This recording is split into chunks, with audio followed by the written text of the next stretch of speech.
Our most valued family, friends, and guests, especially our friends from around the world who have come from a long distance. Good evening.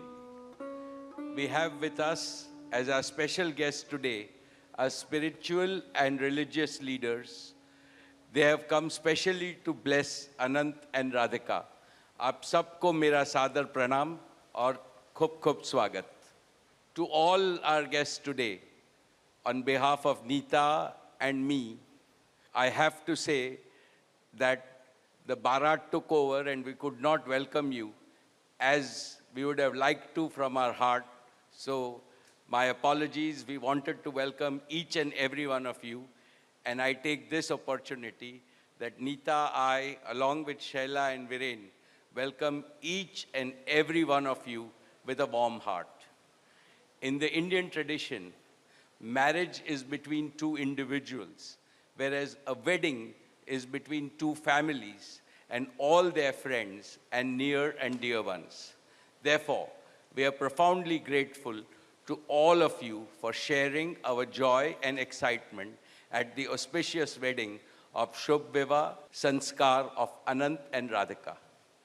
This is the final and the most auspicious ceremony of their divine union and the last wedding in our family. Neeta has worked very hard to curate a deeply immersive experience of India's rich culture and a spirit of a traditional Indian wedding. Over the next 2 days, participate wholeheartedly in the festivities and enjoy them to your heart's content. I am sure all of us together will make memories that will last forever. I must say that we have started well. I was overjoyed to see many of you dance rapturously in the Bharat ceremony as a part of the groom's procession. And only I thought that I could dance with my granddaughter, but Boris beat me to it. He had two daughters with him and he did a great job, Boris. So that truly was a hurricane, wasn't it? Now the calm has descended. It's time for the sanctified rituals of a traditional Hindu marriage in the presence of all our loved ones and well-wishers like you. On this long-awaited occasion, I invoke with utmost devotion the blessings of our Kul Devta, our Gram Devta, and Ishta Devta, and all the elders of the Ambani and the merchant families. The first to bless Anant and Radhika will be their doting grandparents, those who are with us today and those who are in heaven.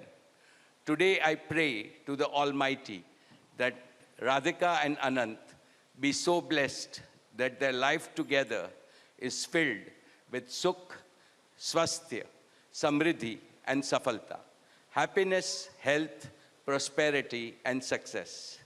I also pray for the good health and the limitless happiness and the boundless success for each and every one present here, and your blessings for Anant and Radhika.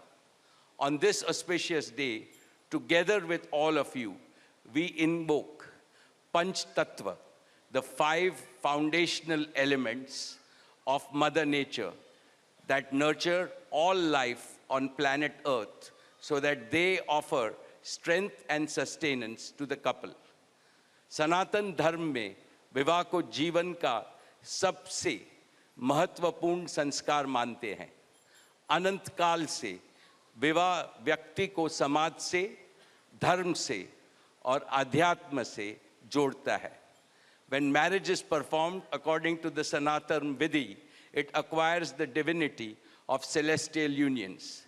Just as Lakshmi resides in Vishnu's heart, Anant will always keep Radhika in his heart.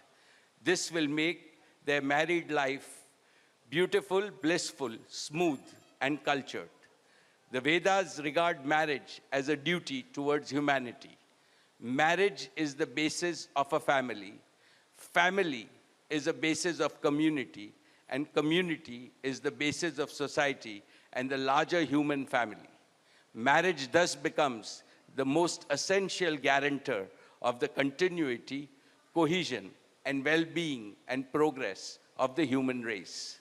Therefore, the matrimony of Anant and Radhika commits them to serve humanity as a whole. Friends, guests, ladies and gentlemen, the air is filled with spiritual aroma. Gods and goddesses have descended from heaven into this Vaikuntha Lok. All of you have settled. And now, with your blessings and good wishes, let us begin the most pious ceremony of Shubh Vivah. Thank you. Jai Shri Krishna.